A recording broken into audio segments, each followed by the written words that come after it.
Le choix de la fonction publique est un choix de confort. Moi, je crois l'inverse. Je crois que choisir la fonction publique, la haute fonction publique, à cette période de crise multiple, en fait, c'est un choix plein de défis, plein d'aventures, et c'est quelque chose de fondamentalement passionnant.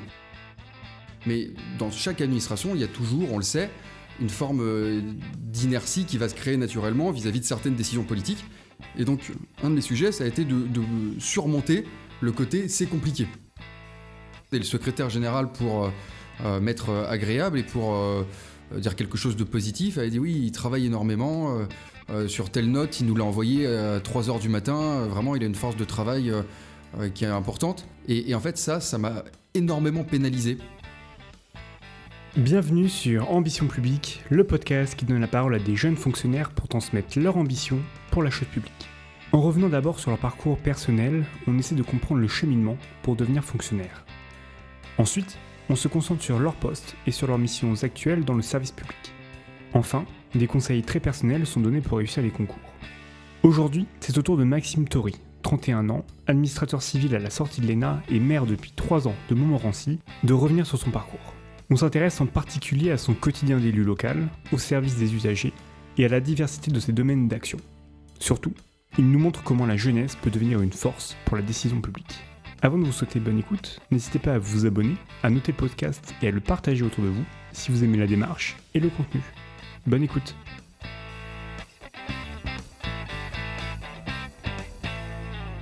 Bonjour Maxime. Bonjour David. Merci beaucoup d'être ici à Paris, d'avoir fait le chemin de Montmorency pour venir jusqu'à chez moi à Paris, répondre à mes questions à mon micro. Je vais d'abord te présenter. Ensuite, on parlera de ton parcours personnel et de comment tu es rentré à l'ENA en tant que fonctionnaire.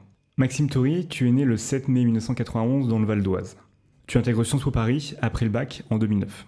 2 ans après, pour ton année à l'étranger, en 3e année, tu vas à Berkeley, en Californie, pour étudier la science politique. Tu reviens à Paris en 2013 pour le Master 1 Affaires publiques à Sciences Po, ainsi qu'un Master 1 Droit public à l'Université Paris Panthéon-Sorbonne. Tu effectues un court stage dans un cabinet d'avocats de 2 mois pendant l'été, à la fin de cette année de Master 1, et tu fais une année de césure. C'est-à-dire que tu coupes ton année entre ton Master 1 et ton Master 2 pour effectuer 2 expériences professionnelles. Tu intègres le cabinet de la maire du 7e arrondissement de Paris pendant 5 mois, jusqu'à janvier 2014. Et là, tu quittes le 7e pour le premier arrondissement, puisque tu vas ensuite au Conseil d'État, place du Palais Royal, y faire un stage de 6 mois au sein du bureau des référés. En même temps que tu es en stage, tu es élu conseiller municipal délégué au numérique et à la ville intelligente aux élections municipales de 2014 à Montmorency. Tu finis ton Master 2, tu vas quelques mois à l'Assemblée nationale y faire un stage, et en janvier 2016, tu commences à préparer l'ENA. Tu es admissible dès la première fois, et ça te donne envie de le retenter l'année suivante, pendant une année complète. Tu réussis ce concours la 2e fois, et donc tu intègres l'ENA en 2018, avec d'abord un stage à l'ambassade de France en Espagne, à Madrid, puis à la préfecture de la Vienne, et enfin un stage entreprise à Radio France. Tu fais une formation d'1 an ensuite, et tu sors en janvier 2020 à la direction du budget, en tant qu'adjoint du chef du bureau de la politique salariale et de la synthèse statutaire. Mais très rapidement, tu es contraint d'écourter cette expérience à la suite d'un heureux événement. Tu es élu maire par le conseil municipal de Montmorency en juillet 2020. Et aussi, tu es vice-président de la communauté d'agglomération Plaine Vallée. Est-ce que tout ça est bon ? Tout ça est bon David. C'est bon, ok, validé. Parce que je dois t'avouer que ce parcours était quand même assez complexe à retracer et à retrouver. Je te pose une question un petit peu classique à toutes les personnes en fait, qui ont fait Sciences Po dès la fin de la terminale, qui ont réussi à intégrer Sciences Po. Pourquoi tu fais Sciences Po ? Parce que quand on regarde tes expériences, très vite tu te rattaches au droit. Tu fais un stage dans un cabinet d'avocat, tu suis un Master 1 à Panthéon-Sorbonne et tu fais un stage au bureau des référés du Conseil d'État. Donc pourquoi pas une fac de droit plutôt que Sciences Po ? Je fais Sciences Po parce que j'avais ce goût des affaires publiques. J'ai trouvé là une formation qui me permettait d'assouvir ma curiosité. Oui, le droit m'intéressait, mais l'histoire aussi, le droit constitutionnel, l'économie. Et j'ai trouvé ça à Sciences Po. J'ai trouvé cette formation généraliste qui m'a permis d'assouvir ma curiosité intellectuelle. Est-ce que dès la première année à Sciences Po, tu regardes un peu la politique ? Tu te dis, la politique locale à Montmorency, tu arrives à la mener alors même que tu dois aller à Paris intramuros. Comment tu apprends un petit peu ce milieu qu'est la politique locale ? Je m'étais intéressé depuis plusieurs années à la politique nationale. Mon intérêt pour la politique locale, il est venu un peu plus tard. Je suis rentré à Sciences Po avec l'envie de découvrir, de lire, de voir de nouveaux films, de m'imprégner un peu de tout ce que cette formation avait à offrir. Ça n'est que dans un second temps que j'ai commencé à vouloir m'engager. Et cet engagement, il a commencé par un engagement local. Mais j'avais besoin de me construire. Et pour me construire, j'ai profité de ces premières années à Sciences Po. Ça t'empêche pas non plus d'approfondir peut-être ce regard d'élu, cette approche municipale quand tu fais ton stage auprès de la maire du 7e arrondissement de Paris, où là, peut-être tu découvres un aspect administratif, un aspect que tu ne voyais pas en tant que simple usager, en tant que simple citoyen montmorency. Là, tu découvres le poids de l'administration, le poids du politique au niveau local et la marge de décision. Ce stage dans la mairie du 7e, c'est mon premier contact avec la vie locale et très rapidement avec l'amorce des élections de 2014, j'ai commencé à m'intéresser au sujet de Montmorency, mais c'est vrai que ça a été pour moi la première illustration du pouvoir d'un maire sur un territoire. Mais du coup, quand tu rentres à Sciences Po, c'est peut-être pas anodin, tu te rêves d'abord en fonctionnaire ou tu te rêves en tant qu'élu au service des citoyens? En fait, j'insiste, mais quand je rentre à Sciences Po, je me rêve d'abord en étudiant de Sciences Po Paris. Pour moi, c'était un rêve. J'étais le premier dans ma famille à faire ce type d'école et je voulais profiter de toutes les opportunités que me donnait ce cursus, cette vie étudiante. Donc, quand je rentre en première année, la réalité, c'est que je ne sais pas exactement ce que je veux faire. Je sais que j'ai cette appétence pour la politique, mais comme je te disais, je suis passionné de littérature. Je vois aussi s'ouvrir un monde entrepreneurial et donc je m'interroge et je prends ces premières années pour découvrir, pour m'intéresser, pour me renseigner sur les différents métiers. À ce moment-là, je ne me rêve pas encore en fonctionnaire ou en élu local. Ça n'est que par la suite que cette appétence est venue, effectivement, en rentrant de ma 3e année à Berkeley, où j'ai dû faire un choix, celui de faire le master Affaires publiques, et où là, de manière beaucoup plus claire, je savais que je voulais devenir un fonctionnaire au service de l'État, au service de mon pays. La fonction d'élu, ça vient en plus, ça ne peut pas être une prévision. Je n'avais pas anticipé d'être maire à 30 ans, c'est quelque chose qui est venu en plus de ma vraie passion, qui est celle du service de l'intérêt général. Et donc cette chance d'être élu conseiller municipal en 2014, c'est de pouvoir envisager la fonction publique pour les concours, tout en découvrant et en pratiquant le quotidien d'un élu. Tout à fait, et d'avoir à la fois cette focale nationale et la focale plus locale avec la proximité, le terrain et ces enjeux que je découvre, ceux d'une mairie, ceux de la vie de tous les jours, de la vie du quotidien. Pour moi, effectivement, ça a été une nouveauté, mais ça a été une nouveauté qui immédiatement m'a passionné. Est-ce que tu avais un pied-à-terre à Paris ou tu es toujours resté à Montmorency? À quelques moments très précis des pieds-à-terre à Paris, mais j'ai toujours gardé ce lien avec Montmorency. J'y passais une grande partie de mes semaines. Je retournais aussi voir ma famille, mes parents. Toute ma famille vit à Montmorency. Donc ça a été pour moi en fait très simple de garder ce lien en permanence avec la ville de Montmorency. Ok, on reviendra un petit peu plus tard sur ce que tu as fait justement en tant qu'élu municipal de 2014 à 2020, puis après en tant que maire, où là bien sûr c'est encore plus dense. Et donc les concours. À quel moment tu te dis, ok, l'École nationale d'administration, c'est possible, dès le Master 1, ou il te faut le stage au bureau des référés pour vraiment confirmer cette volonté de passer ces concours? Je pense que dès le Master 1, dès le moment où je fais le choix du Master Affaires publiques, je suis dans l'optique des concours. Et je me prépare à l'École nationale d'administration. Je n'écarte pas non plus la possibilité d'autres concours, mais dès que je reviens de Berkeley, je suis dans cette perspective. À Berkeley, tu as fait la science politique. Est-ce que tu peux nous raconter peut-être un peu cette expérience et en quoi ça t'a aidé aussi pour les concours et aussi pour te construire en tant qu'élève à Sciences Po? Je pense que Berkeley, ça a été le paroxysme de ces 3 premières années de découverte intellectuelle. Tu as une forme de liberté absolue dans le choix de tes matières, dans ce que tu décides de lire, ce que tu décides de faire. Et pour moi, Berkeley, ça a été surtout une année d'enrichissement intellectuel. J'ai fait des cours sur la littérature britannique, des cours sur l'histoire de l'art, des cours sur l'entrepreneuriat, sur l'histoire des inégalités raciales aux États-Unis, des choses qui, en fait, tout simplement, me passionnaient. Et je ne suis pas certain que cette période m'ait servi dans la préparation des concours, mais tout à coup, j'ai vu quelque chose de très différent. J'ai vu aussi des profils qui étaient beaucoup plus des profils d'ingénieurs, de créateurs d'entreprises qui m'ont peut-être un peu ouvert à l'esprit, en tout cas élargi les perspectives. Et en ce sens, je pense que ça a été une richesse intellectuelle, humaine que m'a apporté Berkeley. Mais donc, tu arrives à Sciences Po en affaires publiques après, tu fais une première année d'études en cumulant le droit et Sciences Po, tu fais une année de césure avec double expérience, et là, c'est bon, t'es frais, t'es prêt, tu peux aborder sereinement les concours de la fonction publique. L'ENA, tu peux te donner à fond dans cette épreuve qui est quand même assez compliquée. Bien sûr, tout à coup, on change complètement l'intensité de travail, la rigueur, le niveau d'exigence qu'on a aussi envers soi-même. Je pense que j'étais arrivé à maturité pour préparer ces concours et je me suis mis à mon rythme, mais dans une optique concours. C'est-à-dire que je ne considère pas que pour réussir l'ENA, il faut absolument travailler à fond dès les premiers jours de la première année de master. Et d'ailleurs, ça n'est pas ce que j'ai fait. Mais petit à petit, je me suis un peu ambiancé dans l'optique concours. Tu t'es ambiancé dans l'optique concours, mais en même temps, tu as quand même écrit un essai politique. Les jeunes meurent toujours les premiers, en avril 2016, alors que tu préparais justement l'ENA, c'était ton année de préparation. Donc tu as quand même pris ce petit temps de réflexion, tu avais envie d'écrire quelque chose. Est-ce que peut-être nous en parler? Est-ce que c'est toujours d'actualité? Oui, j'ai pris ce petit temps pour écrire quelque chose une réflexion qui m'était très personnelle, une réflexion sur l'état de notre pays et la manière dont je considérais que notre pays traitait sa jeunesse. J'ai été confronté à cette période de stage, probablement comme beaucoup d'entre nous, à ce qui m'a semblé être des formes d'inégalité générationnelle.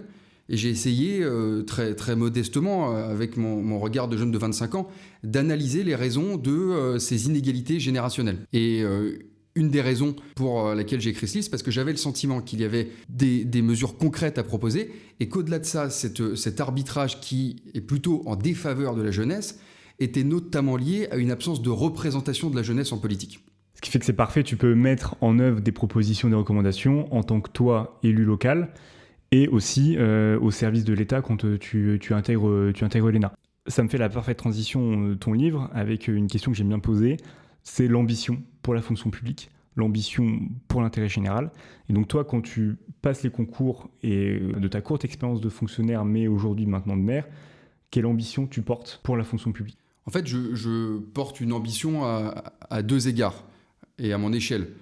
Forcément, on porte toujours une ambition qui est en lien avec notre temps, avec notre époque.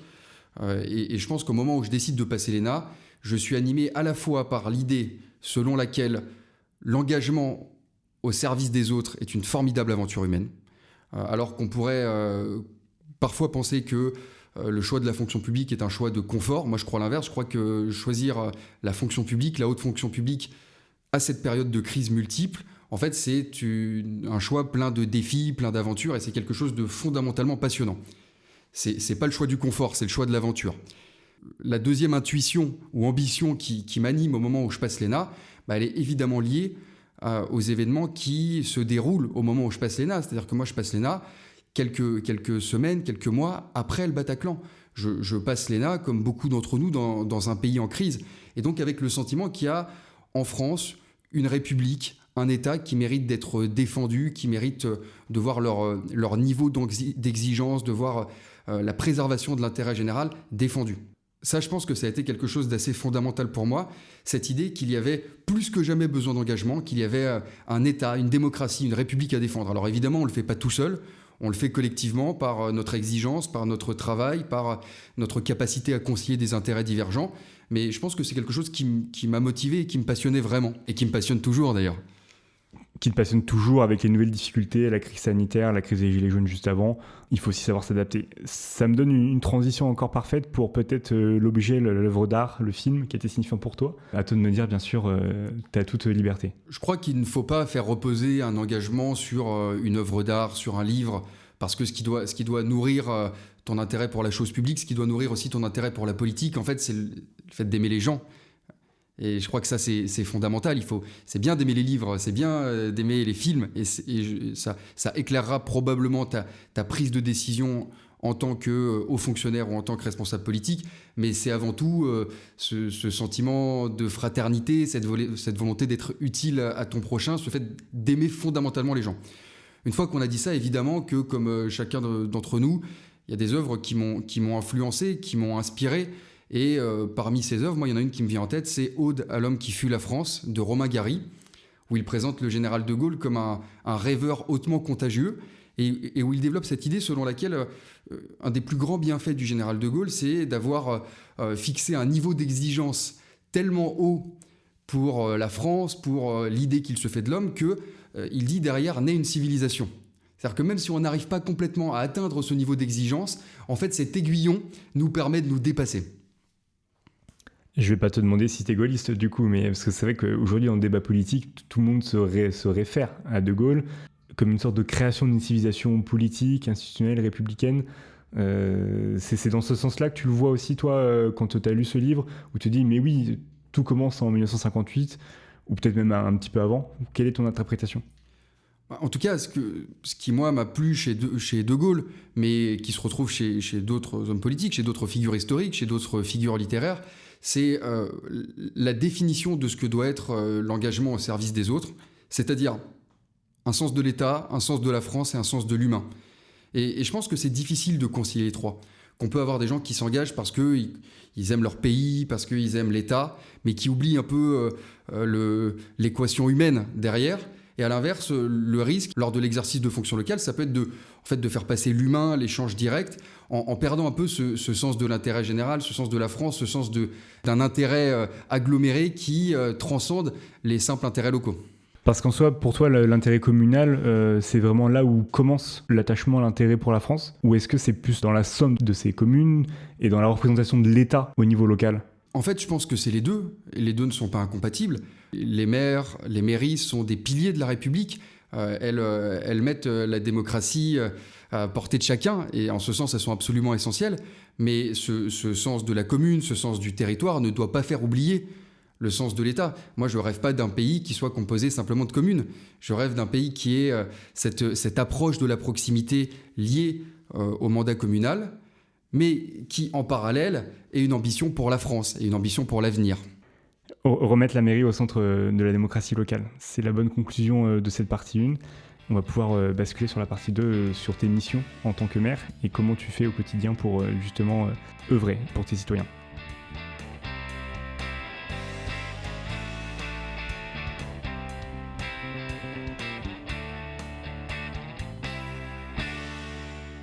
Maxime, tu as été conseiller municipal pendant un mandat avant de devenir maire de Montmorency depuis maintenant un peu moins de 3 ans et aussi vice-président de la communauté d'agglomération Plaine-Vallée. Pour débuter, est-ce que tu peux nous dresser le portrait de ta commune, combien d'habitants, la situation économique, géographique, son histoire, pour qu'on puisse s'imaginer Montmorency et peut-être avoir envie d'aller y passer ses vacances, je ne sais pas, dans un futur proche. Montmorency, c'est une commune de 22 000 habitants qui se trouve au nord de Paris, dans le Val d'Oise, à côté d'Enghien, Saint-Brice, Sarcelles, qui est une commune assez particulière du point de vue géographique, puisqu'elle est sur 3 niveaux, ce qui est toujours un enjeu en termes de gestion de politique locale. On a 3 niveaux de quartier à Montmorency. C'est une commune qui a un patrimoine historique et architectural qui est important, qui en fait une commune un peu à part dans le Val d'Oise. On a une collégiale, on a un conservatoire de musique qui avait été imaginé par Lebrun. On a évidemment, à Montmorency, cette proximité avec la forêt, une forêt qui porte le nom de notre commune et qui crée ce territoire un petit peu particulier qui se trouve à 15 km de Paris, attaché à son cadre de vie avec un aspect très végétal, une identité presque forestière et une forme d'esprit village qui a été conservée. C'est-à-dire que vous avez à Montmorency, dans les petites rues pavées, des commerçants de qualité, vous retrouvez en fait le charme de la province à 15 km de Paris. Ce qui fait que c'est une commune où il fait bon vivre, notamment pour 2023. J'ai vu que tu avais fait une campagne un peu là-dessus. Tu peux nous en dire un peu plus ? C'est une commune où il fait très bon vivre, qui a été élue par France Bleu Paris, 6e commune d'Île-de-France, où il fait bon vivre, et qui a été élue récemment par le Parisien, première commune d'Île-de-France où passer une retraite heureuse. On peut même y être heureux sans être à la retraite. J'adore, nos auditeurs pourront y penser peut-être dans quelques années. Super. Pour revenir sur ta fonction de maire, est-ce que tu peux nous résumer ce que fait un maire, ses missions, ses compétences, peut-être aussi par rapport au département, par rapport à l'intercommunalité, pour qu'on comprenne un petit peu mieux tes missions? C'est toujours complexe de dire ce que fait un maire, parce qu'en réalité, on gère tellement de sujets que chaque journée est différente de la précédente. La particularité du maire, de la mairie, c'est qu'on a la clause de compétence générale, et que donc, par le biais de cette compétence générale, le maire a les compétences qu'il s'octroie. C'est-à-dire que beaucoup de maires ont fait le choix, et c'est le cas à Montmorency, d'avoir une police municipale, ce qui n'est pas une compétence obligatoire, d'avoir des places en crèche, ce qui n'est pas non plus une compétence obligatoire. Je dirais que fondamentalement, les grands enjeux d'une mairie, c'est avant tout l'urbanisme, c'est-à-dire à quoi va ressembler ta ville, comment est-ce que tu dessines ton territoire de demain, comment est-ce que tu préserves certaines zones, comment est-ce que tu décides de la constructibilité d'autres. C'est évidemment, deuxième sujet, la question de l'entretien des écoles et des services périscolaires, le fonctionnement des services périscolaires.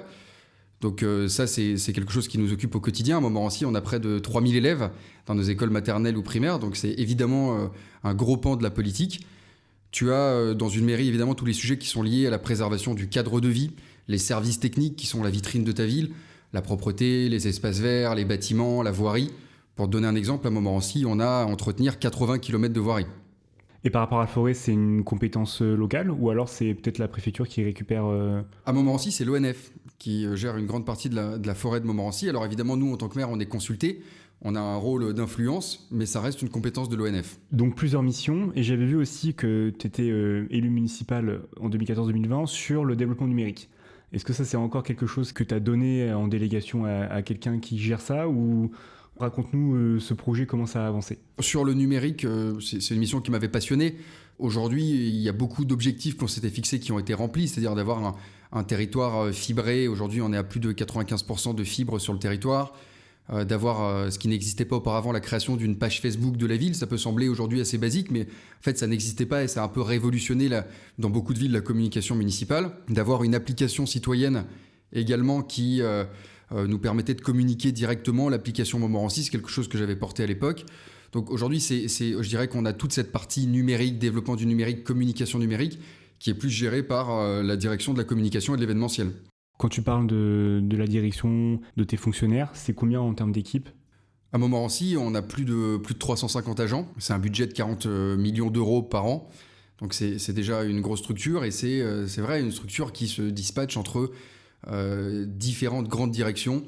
La direction de l'éducation et des sports, tu as évidemment la police municipale, tu vas avoir les crèches, tous les services techniques. Tu as évidemment rattaché au maire qui n'est pas dans le périmètre immédiat, mais le CCAS, donc le service d'aide sociale, les agents qui vont aussi travailler dans les maisons de retraite de la ville.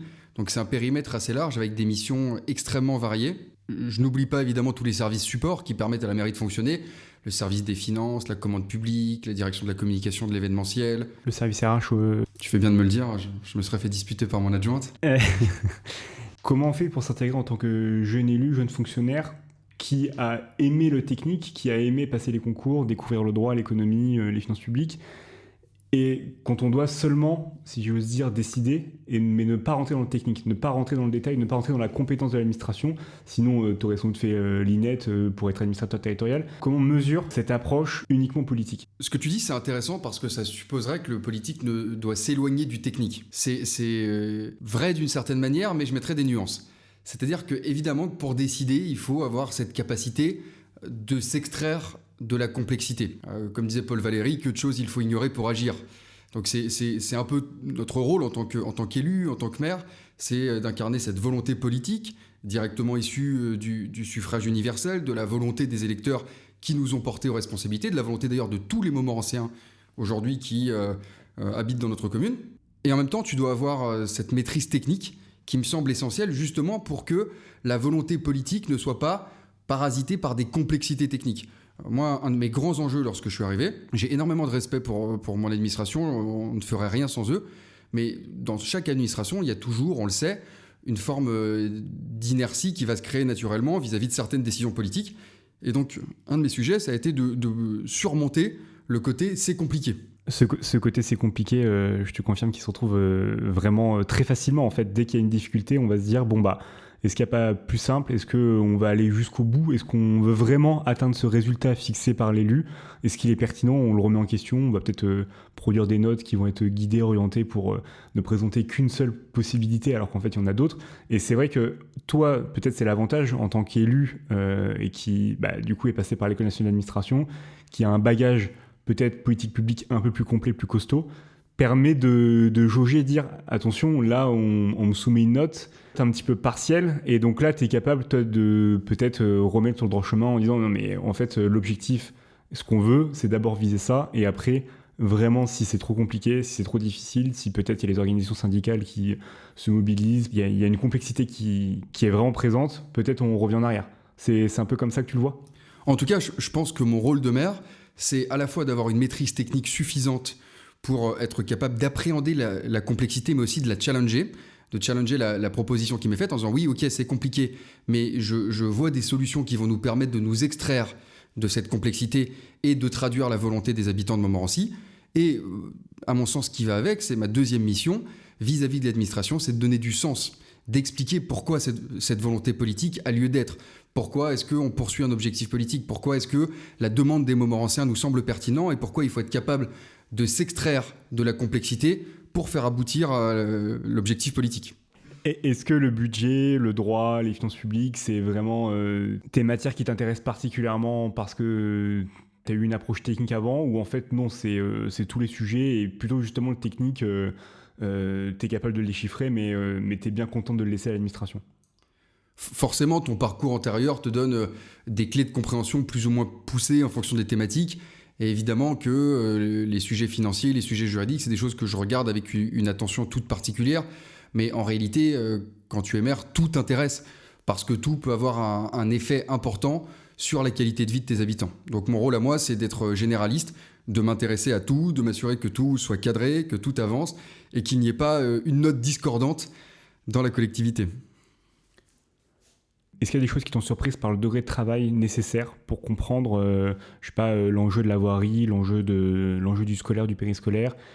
Quand tu arrives en 2020 en tant que jeune élu, est-ce qu'il y a des surprises? Je me doute qu'il y en a forcément des surprises, hein. Tu ne sais pas tout, tu n'es pas omniscient. Mais il y a des choses particulièrement que tu as sous-estimées et tu te dis, ah oui, là, il y a un dossier et ça va me prendre un peu de temps pour comprendre tous les enjeux et pouvoir challenger justement mon administration. Je pense qu'on apprend toujours à travers l'exercice du pouvoir. Et donc, il faut arriver avec beaucoup d'humilité. On n'est pas omniscient. On a toujours à apprendre. L'administration, par sa maîtrise des sujets, par sa force de travail, a évidemment beaucoup de choses à nous apporter. Néanmoins, j'ai eu le sentiment, en arrivant, d'être prêt à exercer ces fonctions. Et c'est pour ça que j'ai, dès le départ, vécu les choses avec une forme d'harmonie, voire même de bonheur dans l'exercice du mandat de maire. Parce que je pense que j'étais arrivé à un moment où, après un mandat de conseiller municipal, je savais à quoi m'attendre, je savais comment fonctionnait une administration locale et j'étais prêt pour l'aventure. Ça, c'est toujours un enjeu fondamental lorsque tu arrives à la tête d'une collectivité.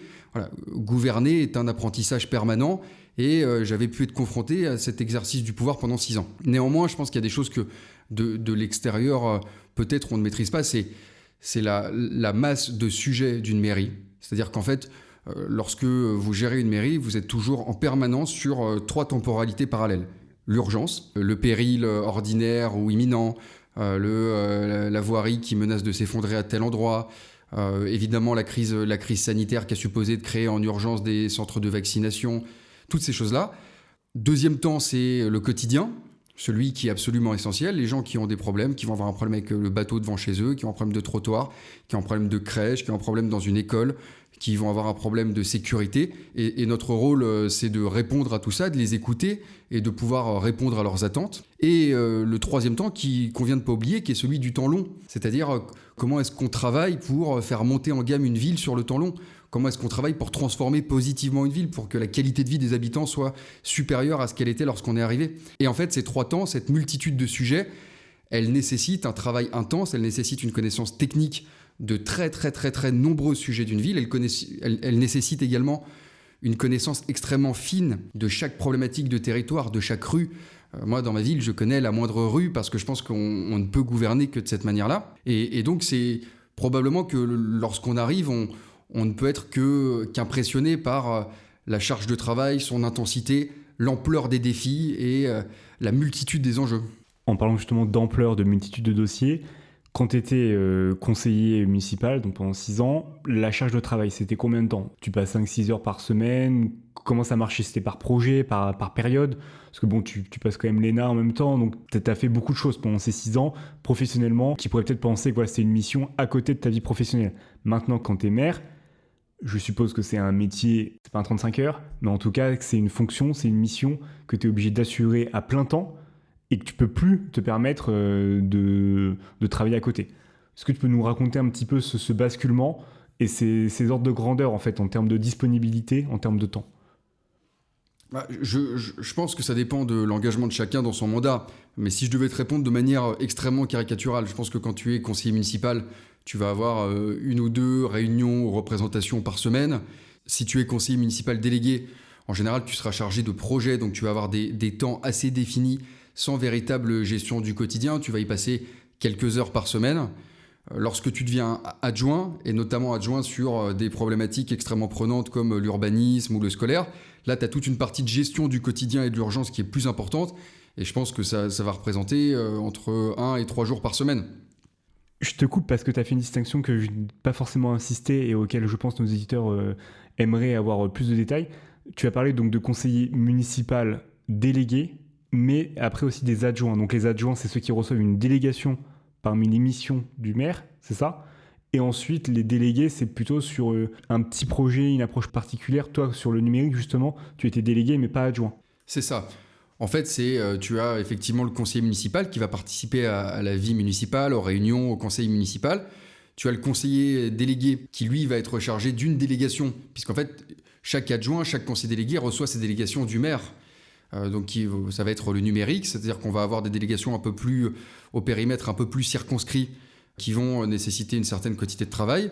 Ensuite, tu as un adjoint sur les thématiques assez transversales, l'urbanisme, l'éducation. Moi, j'ai un adjoint au sport, j'ai une adjointe au RH, j'ai un adjoint aux finances. Et donc, effectivement, en fonction du type de poste, tu vas avoir une charge de travail derrière qui peut se révéler différente. Et donc, en tant que maire, est-ce que c'est je commence lundi à 8h, j'ouvre mon téléphone, je ferme à dimanche à 23h? C'est ça ou pas? Évidemment que le mandat de maire, c'est un 7 jours sur 7. Alors, qui peut s'adapter en fonction des contraintes, en fonction du niveau d'activité de la ville et en fonction des périodes de l'année. Mais oui, on est maire moi je suis maire à plein temps, mais je suis même maire à double plein temps. On travaille le soir, les gens nous contactent sur les réseaux sociaux, les gens peuvent nous parler dans la rue. On est au service d'une population, donc on ne peut pas s'astreindre à une charge de travail très précise. En tout cas, moi j'ai fait le choix sur ce mandat d'être à plein temps parce que je considérais que c'est ce que méritait ma ville. Comment on fait pour gérer le perso à côté? Parce que quand tu nous dis que c'est à plein temps, ça veut dire que tu peux prendre des congés, tu peux souffler. Est-ce que tu as le droit un petit peu, parfois, des jours off en pleine semaine? Ou non, en fait, non, c'est, mine de rien, c'est 6 ans à 200% tout le temps. C'est 6 ans à 200%, et moi je le fais même à 300% parce que ça me passionne et qu'il y a tellement de choses à faire pour une ville comme Montmorency. Après, de là à dire qu'on ne peut pas prendre des congés, c'est pas vrai, et encore heureux d'ailleurs. Évidemment qu'il y a des périodes municipales qui sont plus calmes, comme les vacances de Noël ou le mois d'août, et encore heureux parce que je crois que lorsqu'on arrive à un certain niveau de décision, il faut avoir un esprit clair, structuré, il ne faut pas être fatigué, il ne faut pas être irascible. Moi, je préfère avoir, en tout cas si j'étais habitant, je préférerais avoir un maire qui prend 3 jours de congé de plus et qui va prendre des décisions justes, éclairées, avec un état d'esprit serein, plutôt qu'un maire complètement épuisé qui finalement n'est plus en complète possession de ses moyens. Le droit au repos qui permet une décision sage et rationnelle, bien sûr, c'est tout à fait compréhensible. Tu travailles donc avec des personnes qui sont nécessairement plus âgées que toi, ou alors peut-être que dans ton équipe, tu as aussi des jeunes qui ont moins de 31 ans, mais en tout cas, tes adjoints sont plus âgés que toi. Comment on fait quand on travaille en équipe? Comment on arrive à s'imposer et comment on peut mener des projets avec eux? En fait, évidemment qu'en étant élu maire à 28 ans, je me suis retrouvé à travailler en très grande majorité avec des gens qui étaient plus âgés que moi. Je pense que tu as dans une mairie quand même une forme de respect de l'autorité hiérarchique, une légitimité statutaire, institutionnelle, électorale qui te permet, sauf erreur majeure, en tout cas au départ, d'asseoir une forme d'autorité. Tout l'enjeu, et de surcroît lorsque tu es jeune, c'est de trouver cet équilibre entre une approche bienveillante, à l'écoute, qui ne doit pas être assimilée à de la faiblesse ou à une forme de tendresse de l'âge, et de l'autre côté, une autorité, mais qui ne doit pas être assimilée à une forme d'autoritarisme destinée à compenser un complexe d'infériorité lié à ton âge. C'est un équilibre très subtil, il n'y a pas de recette magique, il faut sentir les gens, sentir les situations, et d'essayer de conserver cet équilibre entre bienveillance et exigence, et de montrer aux gens que derrière l'âge, en fait, il y a un projet politique, il y a des électeurs, et donc en fait, face à eux, ce n'est pas un jeune maire qu'ils ont, c'est le maire qui a été choisi par les habitants d'une ville. Mais peut-être pour compléter, cet enjeu, il a été beaucoup plus prégnant au moment de l'élection. Parce qu'une fois que tu es élu maire, tu as quand même ta légitimité institutionnelle, donc à toi de trouver l'équilibre, mais tu pars d'une base solide. En revanche, le vrai sujet, il est comment réussir à convaincre les gens, lorsque tu es un jeune candidat, que tu vas être en capacité d'exercer les fonctions de maire, d'exercer des responsabilités aussi importantes à un âge si jeune. Mais donc, comment t'as fait pour, à 28 ans, être élu maire? Parce que c'est ça la vraie question, peut-être. C'est un long processus. Je ne vais pas te dire que la première fois que j'ai annoncé que j'étais candidat, j'ai eu face à moi des gens complètement enthousiastes me disant « c'est génial, on attendait juste un maire de 28 ans ». Non, la première réaction assez légitime des gens, c'est une phase de doute. Et pendant les premiers mois, parfois je me suis aussi interrogé en me disant est-ce qu'en fait je vais réussir à dépasser cette espèce de plafond de verre où à chaque fois que j'annonçais ma candidature, les gens me disaient mais vous êtes trop jeune. Tout l'enjeu ensuite c'est d'asseoir ta crédibilité à la fois par de l'écoute, par une posture qui fait que les gens vont te respecter et finir par oublier ton âge, mais surtout à travers un programme sérieux qui corresponde aux attentes. Et je pense que c'est peut-être à partir de ce moment-là que j'ai senti un peu le switch quand en fait tout à coup j'ai monté autour de moi une équipe intergénérationnelle avec des gens solides, sérieux. On avait un programme solide, financé, sérieux qui correspondait aux attentes. Et en fait c'est le moment où j'ai senti que les gens se disaient bon bah ok, l'âge c'est secondaire et peut-être même que ça peut devenir un avantage. Une sorte de nouveau regard, une sorte de... Justement, ce qu'on disait sur la complexité, ok, très bien, c'est peut-être complexe, mais en fait, on y va à fond et on essaie de trouver les solutions et on reste pas bloqué, on reste pas passif, d'une certaine manière. On va construire, on va mener à bien ce projet qu'on a défini, sur lequel on a été élu, et surtout pour toujours rester crédible, parce que je pense aussi qu'il était quand même pragmatique. Sur cette question de l'âge, tout l'enjeu, c'est que cette originalité qui au départ peut se révéler inquiétante devienne une originalité séduisante. Il n'y a pas de secret, c'est de la rigueur et du travail. Est-ce que cette originalité séduisante de jeunes élus, c'est une force aujourd'hui quand tu es peut-être face à des résidus de la crise des Gilets jaunes? Cette crise des Gilets jaunes, à l'égard de l'autorité, à l'égard du politique. En plus, tu as eu l'ENA, donc en fait, tu incarnes cet énarque peut-être déconnecté a priori, qu'on pourrait critiquer. Et en fait, en choisissant le mandat local, en étant élu, est-ce que c'est une force, en fait, face aux Gilets jaunes? En tout cas, moi, je me suis vraiment construit en réponse à cette crise de défiance. Comme toi, comme probablement beaucoup d'entre nous, cette crise de confiance, cette crise des Gilets jaunes, c'est quelque chose qui m'a beaucoup marqué. Lorsque, à 25 ans, tu fais le choix de servir l'État et que tu vois en parallèle à la télé des gens qui, en tête de manifestation, ont des banderoles « L'État ruine le peuple », tu t'interroges, tu dis « qu'est-ce qu'on a raté ? Comment est-ce qu'on recrée ce lien de confiance ?» Et à cet égard, évidemment que le mandat local offre des opportunités parce qu'il permet une proximité, une écoute qui est, à mon sens, la seule vraie réponse à la crise de défiance. Tu dis que tu as été marqué quand tu servais l'État. Est-ce que tu peux nous donner peut-être un exemple où tu as eu un moment de bascule où tu t'es dit « Ok, là, il faut que j'aille rencontrer ces personnes pour leur expliquer que, en fait, je suis avec eux, d'une certaine manière. Je travaille pour eux, je ne travaille pas contre eux. » J'étais, comme mes camarades, en préfecture au moment du lancement de la crise des Gilets jaunes. En réalité, mon dernier jour de stage préfecture, c'était le premier jour de la crise des Gilets jaunes. Donc j'ai passé ce dernier jour en cellule de crise et j'ai quitté la préfecture en voyant tout autour des grilles des gens qui s'accrochaient en hurlant des slogans contre l'État. Évidemment que ça te marque. Évidemment que ça influence ta manière d'envisager la politique parce que fondamentalement, on sait tous très bien que l'ensemble des politiques publiques qu'on souhaite déployer, l'État qu'on défend, repose sur la démocratie représentative. Et si ça s'effondre, le reste s'effondrera avec. Et donc notre premier rôle en tant qu'élu, en tant que haut fonctionnaire, c'est de renforcer la confiance dans les institutions publiques, d'essayer de faire comprendre que il y a à la tête de ce pays, à la tête des collectivités, des gens qui sont soucieux de l'intérêt général. Et forcément, en tant que maire, la présence continue sur le terrain, l'écoute, le respect, l'attention accordée à chacun, j'ai le sentiment qu'à de très modeste échelle, ça peut être un des remèdes à cette crise de défiance. Et c'était quelque chose que tu identifiais aussi dans ton essai politique en termes de proposition, d'avoir un engagement jeune, d'avoir un engagement frais et qui montre aussi la légitimité, la capacité à prendre des responsabilités au niveau local. Où est-ce que tu te vois dans 10 ans? Ça, c'est quelque chose qui peut se poser quand on est justement maire à 28 ans. Est-ce que tu veux rester 30 ans dans cette commune si les citoyens te renouvellent leur confiance tous les 6 ans?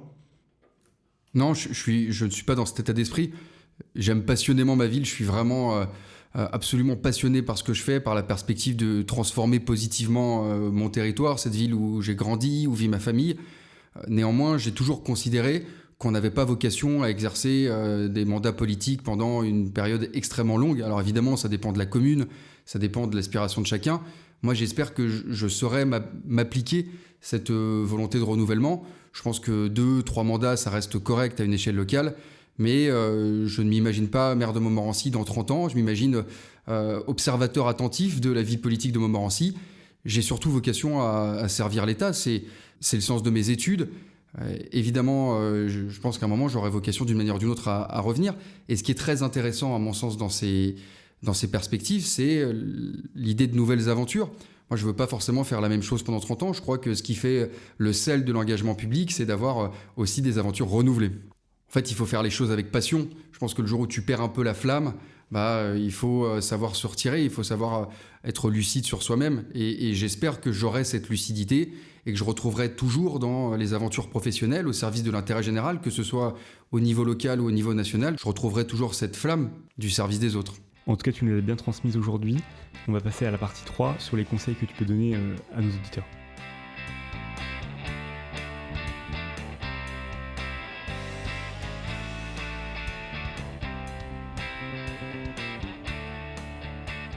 Partie 3 sur les conseils que tu peux donner à nos auditeurs. On va aborder d'un point de vue politique, mais aussi fonctionnaire.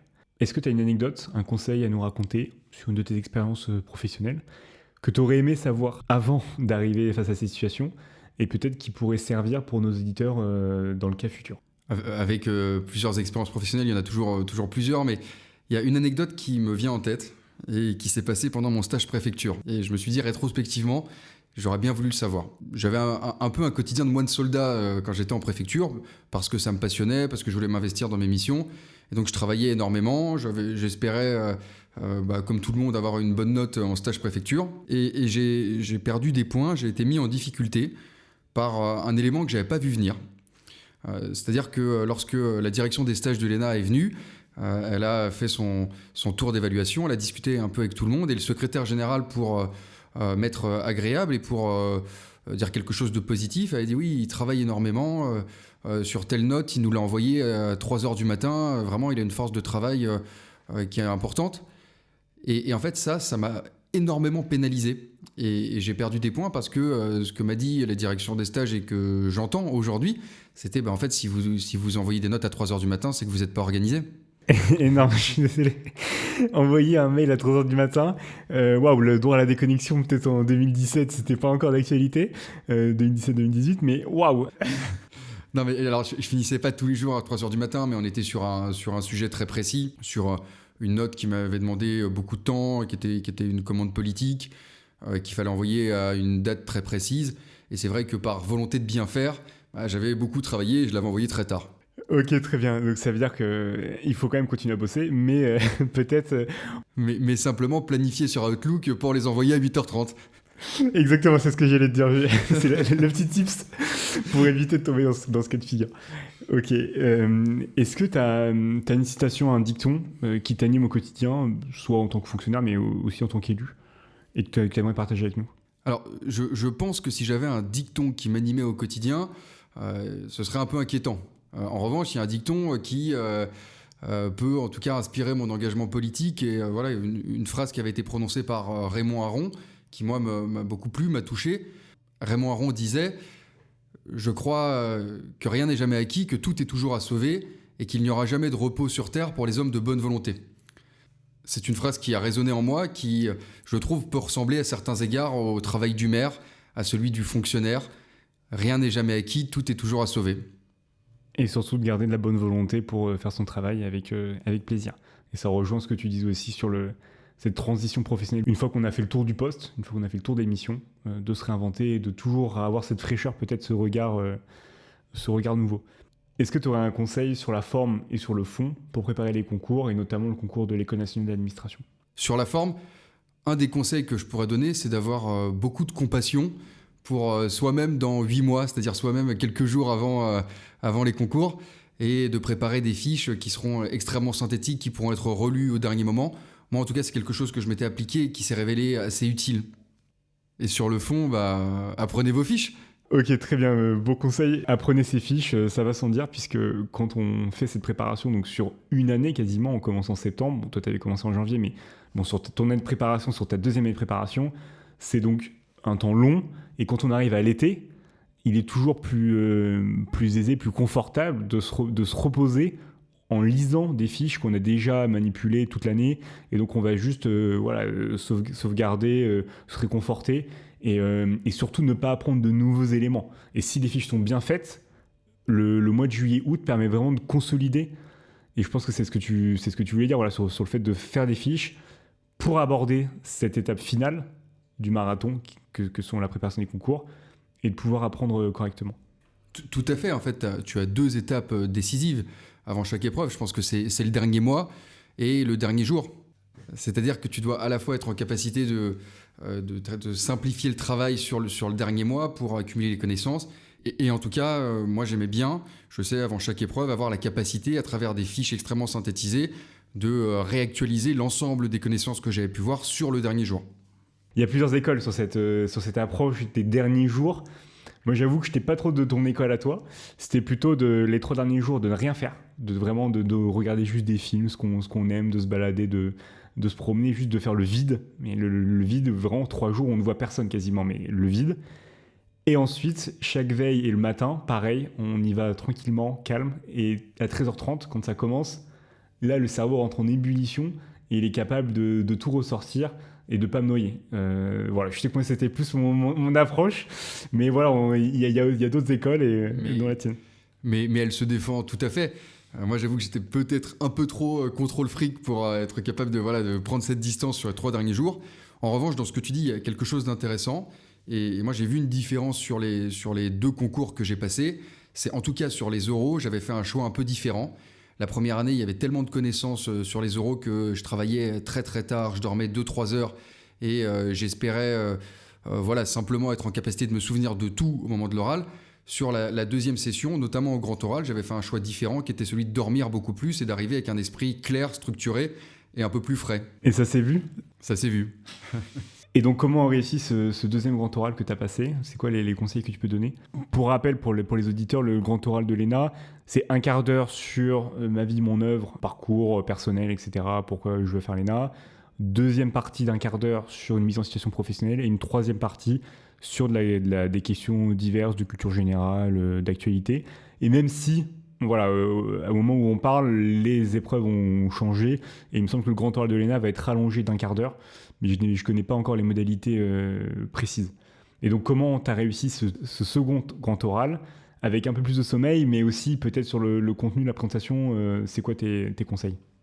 Avec évidemment une méthode différente, c'est-à-dire un discours de présentation qui avait changé, que j'avais voulu un peu plus personnel, où je pense que ça suppose une phase d'introspection. Pourquoi fondamentalement est-ce que je veux faire cette école ? Quelles sont mes motivations profondes ? Qu'est-ce qui m'anime dans le service public ? Essayer de sortir un petit peu des banalités ou en tout cas des éléments de langage qui vont être répétés par de très nombreux étudiants.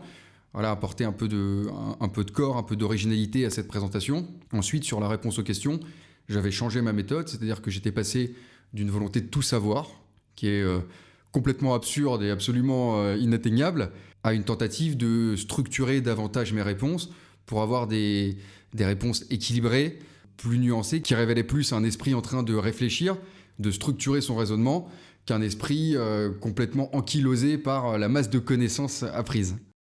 Et alors, en tant que jeune élu, est-ce que tu as un conseil à nos auditeurs pour pouvoir s'engager en tant que jeune, s'ils le souhaitent bien sûr, mais comment s'y prendre ?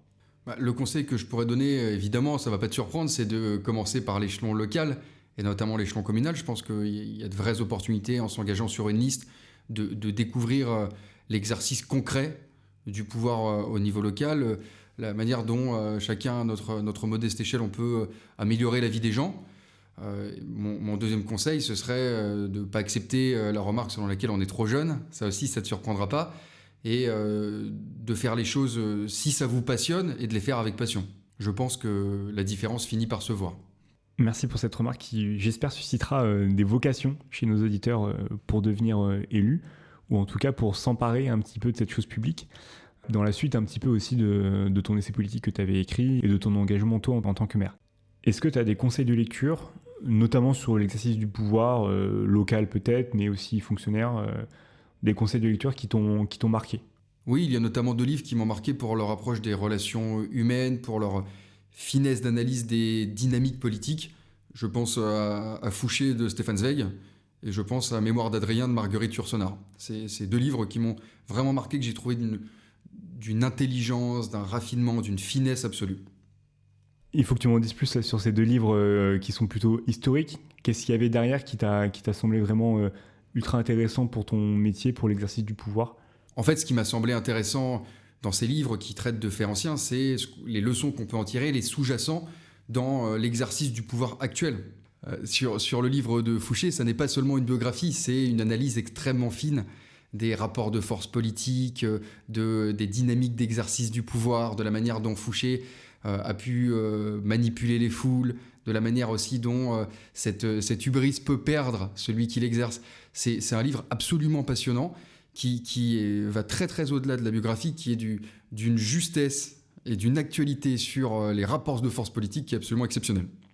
Et pour nos auditeurs, en précision, donc tu parles de Fouché, on parle du député sous la Convention qui a eu des relations avec Napoléon. C'est ça, est-ce que tu peux peut-être nous donner un petit complément ? Tout à fait, qui était notamment ministre de la police sous Napoléon. On arrive à la fin de ce podcast. Est-ce que tu as un dernier mot pour nos auditeurs ? Non, peut-être un mot pour toi, David. Félicitations, parce qu'il faut du courage et beaucoup de travail pour lancer un podcast aussi ambitieux. Merci beaucoup, merci de t'être prêté au jeu et d'avoir répondu présent justement pour nous parler de ton parcours, de tes fonctions de maire et d'avoir aussi été un souffleur de motivation pour nos auditeurs. Merci beaucoup Maxime. Merci David. Si vous avez aimé ce podcast, n'hésitez pas à le partager autour de vous, à le liker et à activer la cloche pour rester au courant des nouveaux épisodes. Aussi, si vous avez des remarques ou des questions sur ce qui a été dit lors de l'entretien, j'y répondrai avec plaisir dans un épisode complémentaire. Enfin, surtout, n'oubliez pas, votre ambition pour la fonction publique ne fait que s'enrichir. Donc continuez à vous renseigner et je vous dis à bientôt pour un nouvel épisode.